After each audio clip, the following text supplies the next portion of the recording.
आज की कहानी में हमें बताया गया है कि धरती पर एक अजीब सी स्पेसशिप आती है और उसके कांटेक्ट में आते ही इंसान अजीब तरीके से म्यूटेंट्स में बदलने लगते हैं। उनके शरीर में काफी डेमोनिक बदलाव आते थे और इसी तरह धरती के सारे इंसान बदलने लगे थे। कहानी है म्यूटेंट क्रॉनिकल। लेकिन कहानी में आगे बढ़ने से पहले मुझे मेरे नए मेंबर राहुल कुमार को थैंक यू कहना है उनके कंट्रीब्यूशन के लिए। अगर आपको भी चैनल का मेंबर बनना है तो ज्वाइन बटन पे क्लिक करके आप मुझे सपोर्ट कर सकते हो।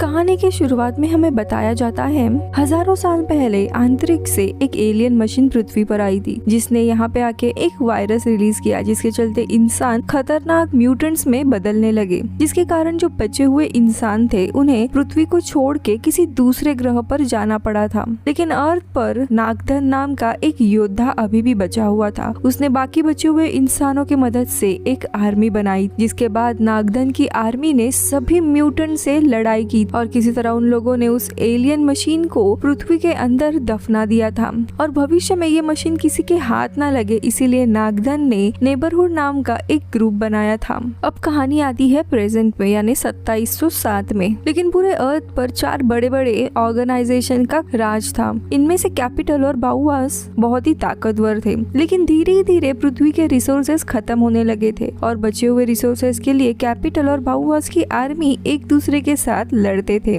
बाउवास आर्मी का कमांडर था स्टेनर और कैपिटल आर्मी का कमांडर था नेथन। दोनों भी हमले के लिए तैयार होते हैं और इनकी बहुत ही बड़ी जंग शुरू होती है। लेकिन कैपिटल जब अपना हमला करती है तब अनजाने से ये लोग उसी जगह पर हमला कर देते हैं जहाँ पे मशीन को दफनाया गया था, जिसके कारण मशीन का सील टूट जाता है और अंदर से हजारों के तादाद में म्यूटेंट्स निकलने लगते हैं जो अपने तलवार जैसे तेज हाथों की मदद से दोनों आर्मीज के काफी सारे सोल्जर्स को मार देते हैं। अब यहाँ पे एक दूसरे के कमांडर को लगने लगता है कि इन अजीब से क्रीचर को जरूर दूसरे आर्मी ने रिलीज किया है और इसी के चलते दोनों भी कमांडर्स की एक दूसरे के साथ लड़ाई शुरू हो जाती है। लेकिन तभी वहाँ पे म्यूटेंट्स आते हैं और वो बचे हुए सोल्जर्स को भी मारने लगते हैं, जिससे नेथन और स्टेनर की लड़ाई शुरू होती है। लेकिन लड़ाई के बीच में ही काफी सारे म्यूटेंट्स आते हैं और इनके ऊपर हमला करने लगते हैं। दोनों को भी अब समझ आता है कि किसी और का ही काम है, इसीलिए ये सब लोग मिलकर उन म्यूटेंट से लड़ते हैं और तभी कैपिटल की आर्मी इन्हें बचाने के लिए प्लेन भेजती है। लेकिन नेथन म्यूटेंट से लड़ने के लिए पीछे ही रुकता है और उसके साथी हंटर को उसके बिना ही यहाँ से जाना पड़ता है।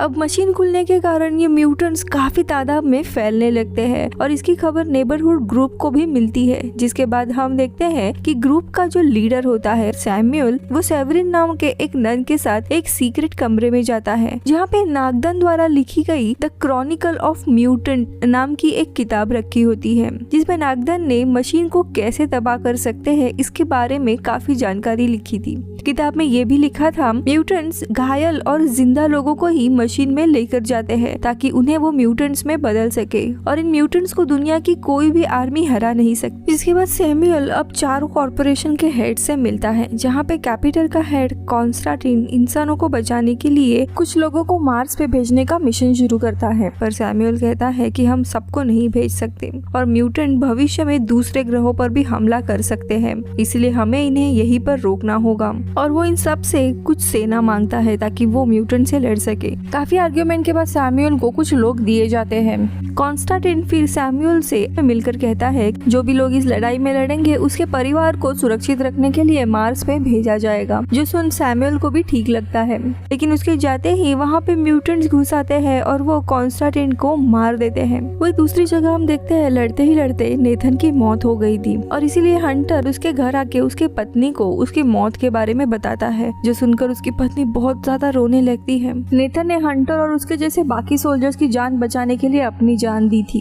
इसीलिए हंटर भी काफी परेशान होने लगता है। इसीलिए वो एक बार में आता है जहाँ फिर सैमुअल आकर हंटर को मिशन के बारे में बताता है, लेकिन हंटर मना करता है और तभी सैमुअल उसे टिकट देता है ताकि वो अपने परिवार को मार्स पे लेके जा सकता है और वो यहाँ पे लड़ सकता है, जिसे देख देखकर हंटर इन टिकट्स को नेथन के परिवार को देने का सोचता है और इसीलिए फिर हंटर इस मिशन के लिए तैयार हो जाता है। अगले दिन हम नेथन की पत्नी को देखते हैं जो अपने और अपनी बेटी की जान लेने वाली थी ताकि उसकी बेटी म्यूटेंट के हाथों ना मरे, लेकिन तभी दरवाजे पे दस्तक होती है और हंटर ने वो 2 टिकट्स उनके लिए छोड़ी हुई थी, जो देखकर उसकी पत्नी खुश होती है कि उसकी बेटी को अब अच्छी जिंदगी मिल सकती है। यहाँ दूसरी जगह सैमुअल अब 8 सोल्जर का टीम बनाता है जिसमें सैमुअल के साथ हंटर, स्टेनर, सेवरिन और हैसिस नाम के सोल्जर, कैप्टन मैकग्विर, डुएल नाम की एक लड़की और किम नाम का एक आदमी होते हैं। अब थोड़े समय के बाद ब्रदरहुड के मेंबर इन सोल्जर्स को बताते हैं कि हम तुम्हें एक बॉम्ब देंगे जिसे लेकर तुम्हें अंडरग्राउंड टनल के रास्ते मशीन के सेंटर तक पहुंचना होगा और वहीं जाकर तुम्हें ये बॉम्ब लगाकर उसे एक चाबी की मदद से ब्लास्ट करना होगा। लेकिन वो चाबी अभी कहाँ पे है ये हमें पता नहीं है, उसे ढूंढना होगा। जिसके बाद स्टेनर इन सभी लोगों को एक म्यूटेंट के पास लाता है जिसे मिलिट्री ने पकड़ा होता है। सभी को बताया जाता है कि वो लोग फास्फोरस बॉम्ब या मशीन गन या फिर तलवार की मदद से म्यूटेंट्स को मार सकते हैं और इसी तरह इन्हें कुछ चीजें बताने के बाद ब्रदरहुड के जो लोग होते हैं वो इन सबको लड़ने के लिए एक प्राचीन तलवार देते हैं। जिसके बाद ये लोग अपने मिशन के लिए निकलते हैं जहाँ पे इन्हें मशीन को डिस्ट्रॉय करना था। अब इनके सफर के बीच में ही म्यूटेंट्स द्वारा हाईजैक एक स्पेसशिप आकर इनकी स्पेसशिप से टकरा जाती है जिसके कारण इन्हें एस्केप पोड में बैठकर यहाँ से निकलना पड़ता है, लेकिन सभी किसी तरह से बच जाते हैं। कुछ समय तक ये लोग ऐसे ही सफर करते हैं और उसके बाद ये लोग उस शहर में चले आते हैं जहाँ पे मशीन रखी गई थी। अब इन लोगों को नक्शे में एक टनल की लोकेशन मिलती है, वहीं पे वो मशीन होने की संभावना थी और वे लोग उस लोकेशन पे जाने निकलते हैं। काफी समय चलने के बाद वे लोग एक अंडरग्राउंड सिटी में पहुंचते हैं। वहीं उन्हें टनल तक पहुंचने के लिए 60 फ्लोर जितनी गहरी एक एलिवेटर शाफ्ट से नीचे जाना होगा। हंटर और सैमुअल रस्सी के सहारे नीचे जाने लगते हैं, लेकिन तभी रस्सी खत्म हो जाती है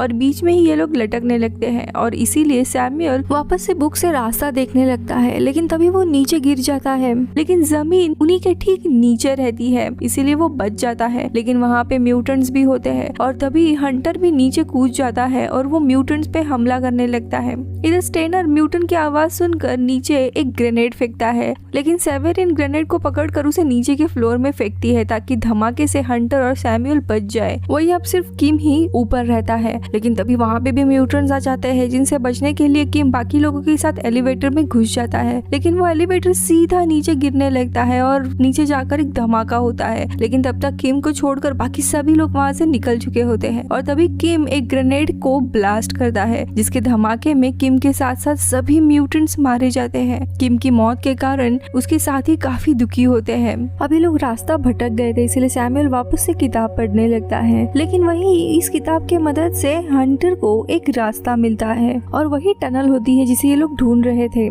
इसके बाद सभी टनल में आते हैं जहाँ पे दीवार में छुपकर इन्हें आगे बढ़ना रहता है, जहाँ पे हम नीचे देखते हैं जहाँ पे म्यूटेंट्स घायल लोगों को मशीन तक लेके जा रहे होते हैं ताकि उन्हें भी म्यूटेंट्स बना सके। लेकिन तभी घायल लोगों में हंटर को नेथन दिखाई देता है जिसे लग रहा था कि अभी तक मारा गया है। अब नेथन को बचाने के लिए हंटर नीचे जाने का सोचता है, पर स्टेनर उसे रोकता है और उसे कहता है कि इसमें काफी खतरा होगा, लेकिन हंटर उसकी नहीं सुनता। अब यहाँ पे हंटर नीचे आकर म्यूटेंट्स को मारकर नेथन को बचा लेता है। हंटर फिर उससे कहता है कि तुम्हारा परिवार अब मार्स जा रहा है, जो सुनकर नेथन को भी राहत मिलती है कि एटलीस्ट वो लोग सुरक्षित है। वो हंटर से कहता है कि तुम वापस अपने ग्रुप के पास चले जाओ, मैं यहाँ पे सुरक्षित हूँ, मुझे सिर्फ मेरे परिवार की फिक्र थी और इसीलिए मैं अब तक जिंदा था।